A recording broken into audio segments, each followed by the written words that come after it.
Baik, selamat pagi teman-teman. Kami dari kelompok 8 akan mempresentasikan hasil laporan riset kami. Sebelum itu kami memperkenalkan diri terlebih dahulu. Saya adalah orang selaku moderator. Saya Dinda sebagai materi kedua. Saya Soraya Hidayat sebagai materi 3.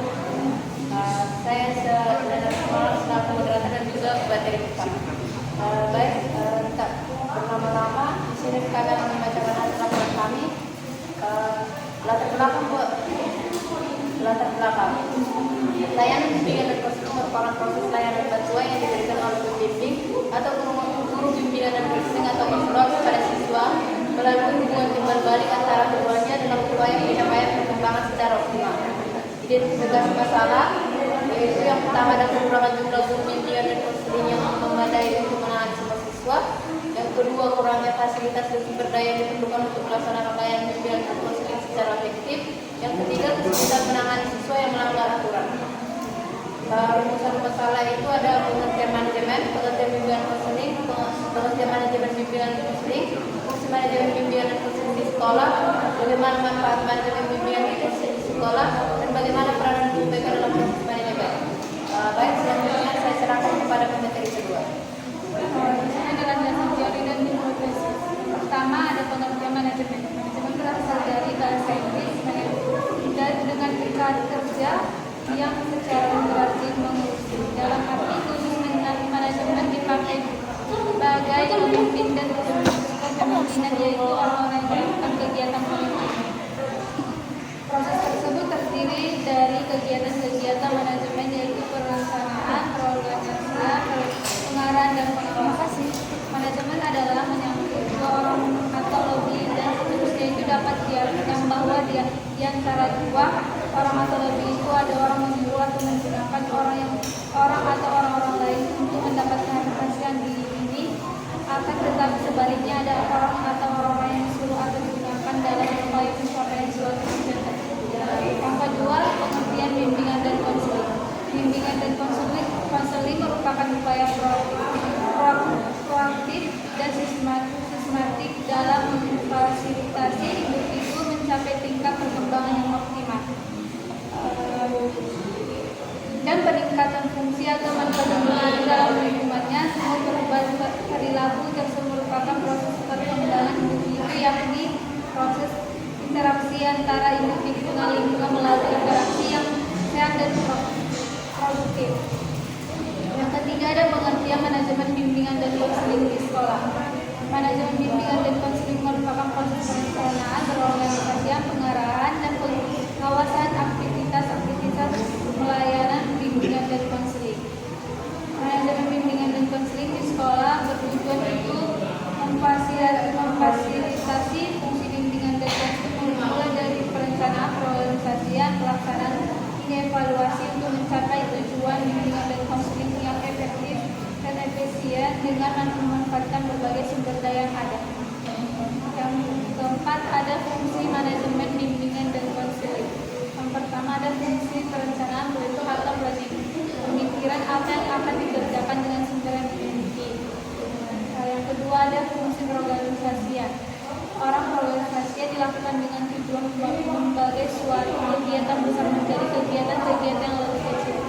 Yang ketiga fungsi pelaksanaan. Koordinator BK harus mendorong kinerja guru pemimpin dengan memberikan motivasi dengan tujuan yang diharapkan sesuai dengan program. Yang keempat adalah fungsi pengawasan. Pengawasan dilakukan oleh seseorang pengawas bidang BK, kemudian koordinator BK juga menggunakan administrasi, yaitu atau sumber daya manusia atau personil. Yang kelima ada manfaat manajemen bimbingan dan konseling di sekolah. Pertama, meningkatkan kualitas pendidikan. Manajemen bimbingan dan konseling membantu dalam meningkatkan kualitas pendidikan secara keseluruhan. Yang kedua ada pengembangan diri peserta didik. Mereka memiliki peran dalam membantu peserta didik mengembangkan diri mereka. Yang ketiga ada membentuk karakter baik. Melalui bimbingan dan konseling, peserta didik dapat dibantu Yang keempat, meningkatkan kinerja sekolah. Dengan adanya manajemen yang baik, kinerja adalah sekolah secara keseluruhan dapat ditingkatkan melalui perencanaan pengorganisasian, menggerakkan dan pengawasan yang efektif. Yang kelima, ada dukungan individual. Program pendidikan dan konseling di sekolah dapat memberikan dukungan individual kepada setiap peserta didik sesuai dengan kebutuhan mereka.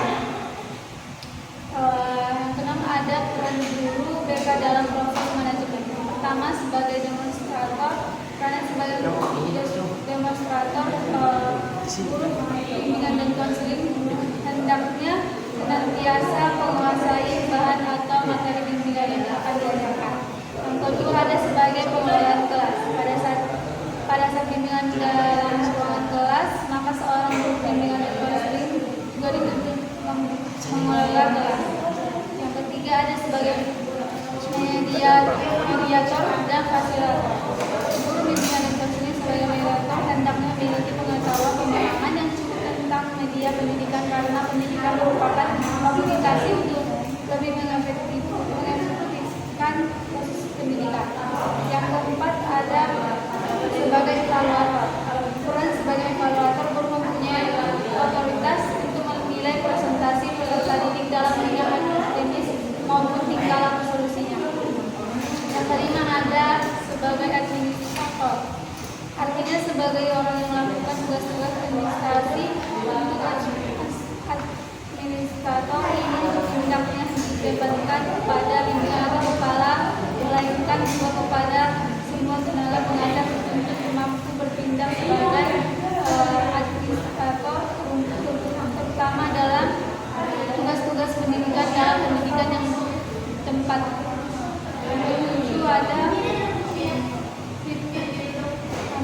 Ada implementasi program manajemen bimbingan dan konseling.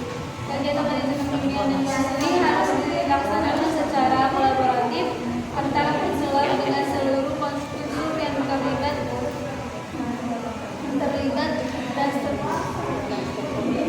dalam program lainnya.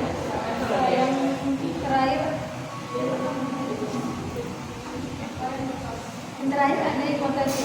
Struktur organisasi yang jelas dan kolaboratif di sekolah meningkatkan efektif layanan bimbingan dan konseling. Selain itu, ketersediaan program BK yang beragam seperti konseling individu dan kelompok diharapkan dapat mendukung perkembangan akademik, emosional, dan sosial secara optimal. Namun keterbatasan sumber daya seperti guru BK yang menandai dalam fasilitas yang layak diperkirakan dapat berdampak negatif terhadap kualitas layanan.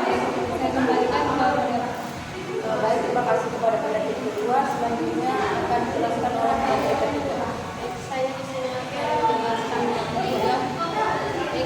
di sini akan menjelaskan bab 3 tentang metode penelitian. Yang pertama, tempat dan waktu penelitian. Lokasi di SMP Negeri 27 Medan. Alamatnya Jalan Pancing, Pasar 4, nomor 2, Kenangan Baru. Hari dan tanggal Sabtu, tanggal 4 Mei 2024 pada pukul 10 sampai 11.30. Subjek penelitian. Subjek dari penelitian ini adalah Bapak Muklis Adi selaku seorang bimbingan dan konseling di SMP Negeri 27 Medan. Teknik pengumpulan data. Pengumpulan data dalam penelitian ini adalah teknik wawancara. Teknik wawancara merupakan cara sistematis untuk memperoleh informasi dalam bentuk pertanyaan-pertanyaan lisan mengenai suatu objek dan peristiwa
perilaku yang dapat diamati. Baik, terima kasih kepada Menteri juga. Di sini saya akan membacakan tentang hasil dan pembahasan dari hasil penelitian kami. Yang pertama, gambaran hasil identifikasi. Gambaran hasil identifikasi yang akan dilakukan melalui wawancara adalah sebagai berikut. Identitas narasumber: Bapak Profesor Yoladi selaku guru bimbingan konseling di UPT SMP Negeri 27 Medan. Berikut adalah pertanyaan untuk mewawancarai guru BK dengan tema metode BK di sekolah. Yang pertama itu, bagaimana struktur organisasi layanan bimbingan dan konseling di sekolah ini, dan siapa yang bertanggung jawab atas koordinasi dan pengelolaannya? Jawaban dari beliau adalah struktur organisasi itu yang pertama kepala sekolah, PKSBK, wali kelas, dan guru mata pelajaran. Sedangkan yang bertanggung jawab atas koordinasi dan pengelolaan bimbingan dan konseling di sekolah ini adalah Bapak Muhadi atau guru BK itu sendiri. Nomor 2, apa saja program-program BK yang tersedia untuk mendukung perkembangan akademik, emosional, dan sosial siswa di sekolah ini? Jawabannya, program layanan BK yang tersedia untuk mendukung perkembangan akademik, emosional, dan sosial di sekolah ini adalah bimbingan konseling menyediakan program yaitu adalah konseling individu dan juga konseling kelompok. Yang ketiga, permasalahan siswa yang paling sering dihadapi oleh guru BK dalam proses pendidikan sehari-hari. Masalah yang paling sering dihadapi adalah siswa bolos dan juga siswa yang absen. Yang keempat adalah masalah siswa yang paling berat yang pernah dihadapi oleh Bapak Siswa sendiri, yaitu masalah paling berat itu adalah siswa yang melakukan hubungan badan atau hubungan seks, di mana cara penyelesaiannya itu dilakukan alih tangan kasus ke kepolisian. Kasus karena siswa yang bermasalah tersebut dialihkan ke kepolisian karena memakai seragam sekolah, tetapi mereka sudah pulang sekolah. Yang kelima, bagaimana kolaborasi antara Bapak sebagai guru BK di sekolah ini dengan staf pengajar dalam mendukung pembelajaran dan kesejahteraan siswa? Jawabannya, kolaborasi guru BK dan staf pendidik di mana guru mata pelajaran melakukan pemantauan, lalu dilaporkan ke wali kelas akan sikap anak-anak tersebut. Jika sudah diperingatkan tetapi diberlakukan oleh siswa, akan dialihkan ke guru BK. Tetapi jika masih tidak berubah, wali kelas dan guru BK akan menanggung jawab. Selain itu, guru BK dan staf pendidik mengadakan rapat berkala antara guru BK dan staf pengajar untuk mendiskusikan perkembangan siswa, isu-isu yang dihadapi, dan strategi intervensi. Ini memastikan bahwa semua pihak berada di halaman yang sama dan bekerja menuju tujuan yang sama.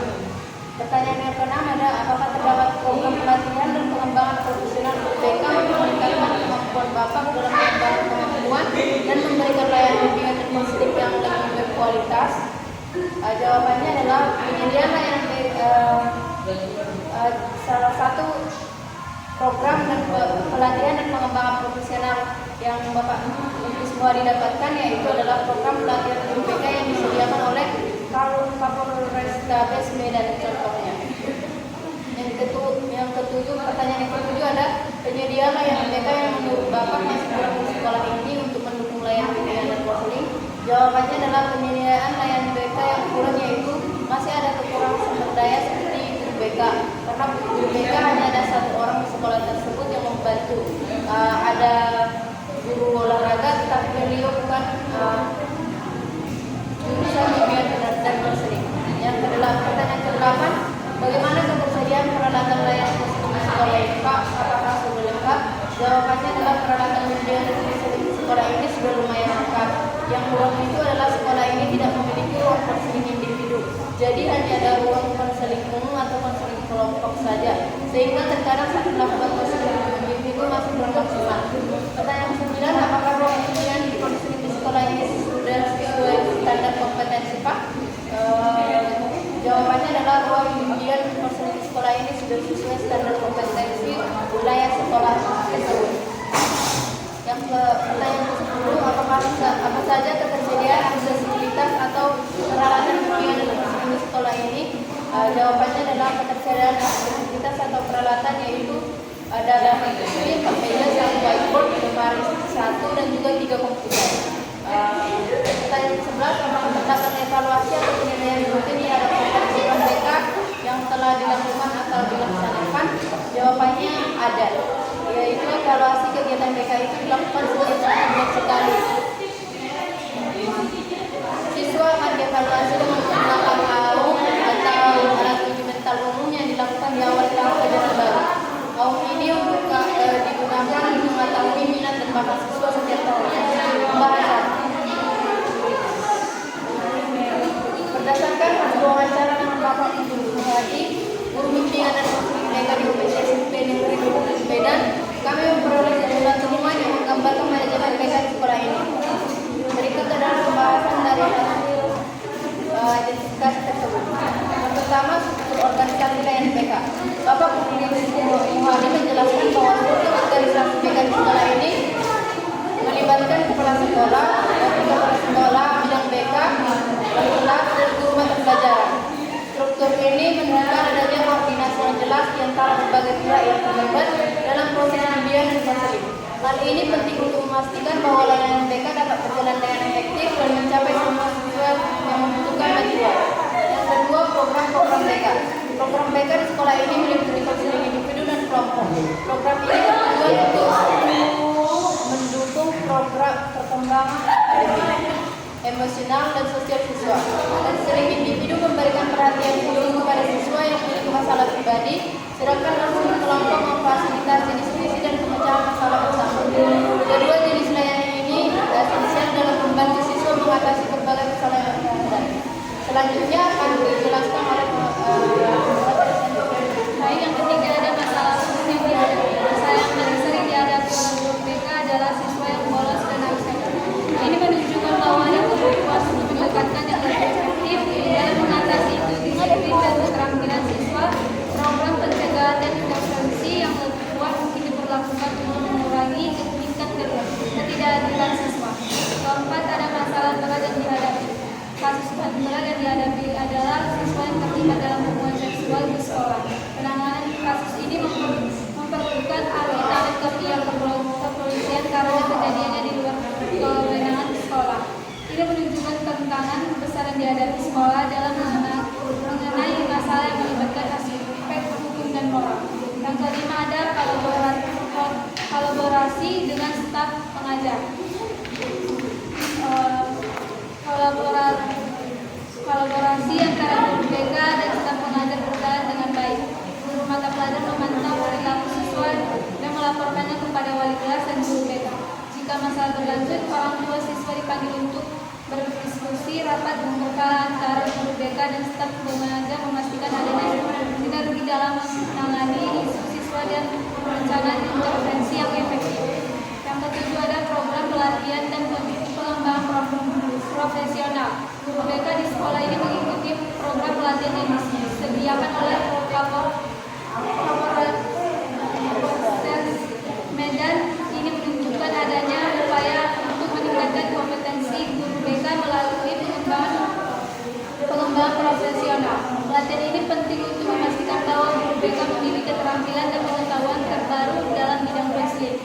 Yang ketujuh ada ketersediaan layanan BK. Terdapat kekurangan dalam sumber daya BK, terutama guru BK memadai. Saat ini ada satu guru BK yang dibantu oleh seorang guru olahraga. Terbatasnya ini mempengaruhi efektivitas layanan BK yang diberikan kepada siswa. Yang ke-8 ada peralatan dan fasilitas BK. Fasilitas BK di sekolah ini masih kurang memadai. Tidak mengalahnya ruang konseling individu, mengurangi kualitas layanan yang bisa diberikan. Karena konseling individu seringkali menggunakan privasi, ruang konseling yang ada saat ini mungkin tidak memenuhi kebutuhan untuk sesi konseling yang lebih mendalam dan pribadi. Yang terakhir ada evaluasi program. Evaluasi rutin terhadap program BK dilakukan setiap bulan menggunakan alat uji mental atau AUM di awal tahun ajaran baru untuk mengetahui minat dan bakat siswa. Evaluasi ini penting untuk menilai efektivitas program dan membuat penyesuaian yang diperlukan berdasarkan hasil evaluasi. Baik, selanjutnya kesimpulan yang kami dapat setelah melakukan penelitian ini adalah dari hasil identifikasi dapat disimpulkan bahwa manajemen BK di UPT SMP Negeri 27 Medan sudah memiliki struktur yang jelas dan program yang bervariasi. Namun terdapat beberapa tantangan yang perlu diatasi, seperti kekurangan sumber daya, fasilitas yang belum memadai, dan penanganan kasus berat. Kolaborasi antara UPK dan staf pengajar serta evaluasi rutin program UPK menunjukkan upaya yang lebih baik dalam meningkatkan layanan UPK. Rekomendasi yang diberikan mencakup penambahan jumlah guru UPK, peningkatan fasilitas training, dan pelatihan berkelanjutan untuk guru UPK.